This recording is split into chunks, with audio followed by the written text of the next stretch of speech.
La paix et le salut soient sur vous, louange à Dieu, maître des mondes. Que la paix et la bénédiction soient sur son prophète Mohammed, ses proches et ses compagnons. La pensée occidentale connaît une lutte intense et dévastatrice entre la religion et la science, et aucun penseur occidental ne peut admettre qu'il y ait une possibilité de rencontre et de conciliation entre la religion et la science.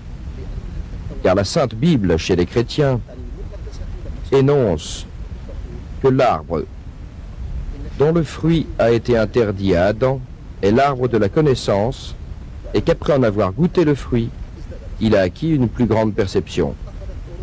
Cela explique le débat qui s'est instauré en Europe 12 siècles durant pour savoir si on pouvait admettre ces sciences cosmiques et ces connaissances qui venaient du pays de l'islam, ou s'il s'agissait de les rejeter. L'Église avait jugé que ces sciences et ces connaissances constituaient le péché originel. L'argument qu'elle avançait était puisé des Écritures qui disent qu'Adam, après avoir mangé de l'arbre interdit, avait acquis une plus grande perception, suscitant le courroux de Dieu qui l'a chassé de sa miséricorde. Et cela explique le rejet de toutes les sciences sans aucune distinction. La science fut confisquée, et lorsque les tenants de la science sortirent vainqueurs de leur bataille contre les hommes d'Église, ils n'ont pas tardé à prendre leur revanche en lançant un mouvement dans le sens opposé, tendant à supprimer la religion. Tous les moyens étaient utilisés, et la victoire obtenue, l'Église fut réduite à sa plus simple expression, confinée dans un rôle insignifiant. Ce rappel historique explique l'étonnement de l'occidental d'aujourd'hui lorsqu'on lui parle de science et de religion. Il ne connaît pas l'islam. Il ignore la place privilégiée qu'il accorde à la science et aux hommes de science. Il ne sait pas qu'il a fait des hommes de science les témoins après les anges, qu'il n'est d'autre Dieu que Dieu, comme cela est dit dans les versets suivants. Dieu témoin et avec lui les anges et les initiés parmi les hommes, qu'il n'y a de Dieu que lui.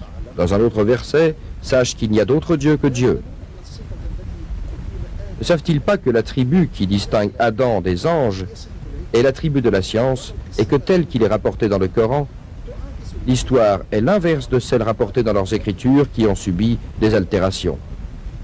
La science justifie l'évolution d'Adam et ne constitue pas la cause de son exclusion. Voilà ce que mentionne le Coran. Leur parler de l'islam et de science les incite à croire qu'il s'agit d'un problème analogue à celui de leur religion vis-à-vis de la science. Et cela explique leur étonnement lorsqu'ils découvrent des vérités claires et évidentes. Parmi eux, et parmi ceux que cela a étonné, le professeur Judith Simpson, professeur de gynécologie et d'accouchement à l'université de Northwestern, à Chicago, aux USA, et que nous voyons ici. Lorsque nous l'avons rencontré, il doutait au début et voulait avoir l'assurance qu'il s'agissait bien de textes coraniques et de textes de la Sunna. Rassuré, il prit connaissance des textes relatifs à l'hérédité au cours des premières phases, lorsqu'il y a une goutte de sperme, et il constata la précision, la description et comment le Coran mentionne que l'homme est créé après la réunion de deux gouttes mâles et femelles, la création de l'homme étant décidée après cela, et ensuite le code génétique étant déterminant de ces chromosomes que nous voyons maintenant. Les chromosomes comportent des détails sur l'être qui vient de naître. Couleur des yeux, de la peau, des cheveux, et nombreux autres détails sont déterminés ici. L'homme est donc déterminé ici, dans ses chromosomes, au stade de la goutte de sperme. L'homme est par conséquent déterminé auprès de Dieu au stade de l'embryon. Dieu dit « Périsse l'homme, quel ingrat, oublie-t-il d'où Dieu l'a tiré et l'a fait d'une goutte de sperme qu'il a transformée à son gré. Avant et au cours des 40 premiers jours, tous les organes de l'embryon sont assemblés et apparaissent, même si cela se fait successivement, comme on le constate sur cette image.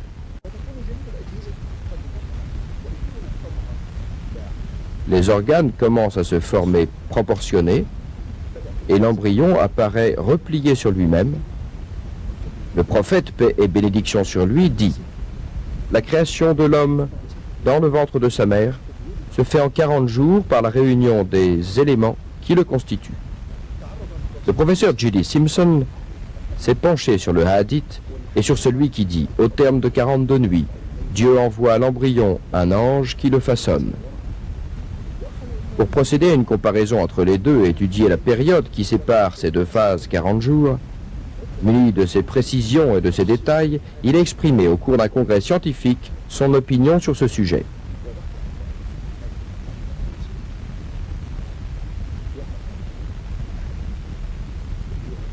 À partir de ce beau hadith, il est possible de lire un calendrier possible du développement principal de l'embryon avant 40 jours. Ce point a été abordé plusieurs fois dans les interventions au cours de cette matinée. Il est évident que ce hadith ne peut être fondé sur les connaissances utilisées à l'époque. Et il s'agit plutôt de hadiths qui traduisent la connaissance divine. Il affirme que la religion peut guider la science avec succès. Notez que chez eux, la religion s'oppose à la science.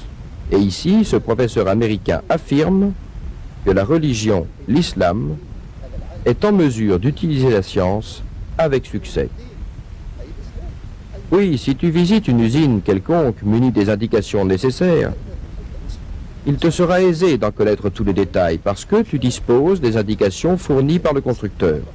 Au contraire, celui qui pénètre dans cette usine sans en rien savoir aura certainement des difficultés. Aux savants musulmans, je cite ces quelques paroles du professeur Simpson. En conséquence, j'estime qu'il n'y a pas de désaccord entre la connaissance scientifique et la révélation. Et je considère plutôt que la révélation est venue renforcer une époque difficile pour les connaissances qui étaient en vigueur à l'époque.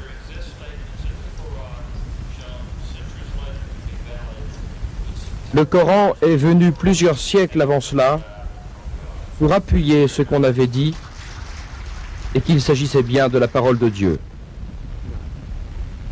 Et j'affirme que les musulmans peuvent diriger la marche du mouvement scientifique, donner à la science sa véritable place et en faire une preuve de la foi en Dieu et la confirmation que Mohammed est le prophète de Dieu, paix et bénédiction sur lui.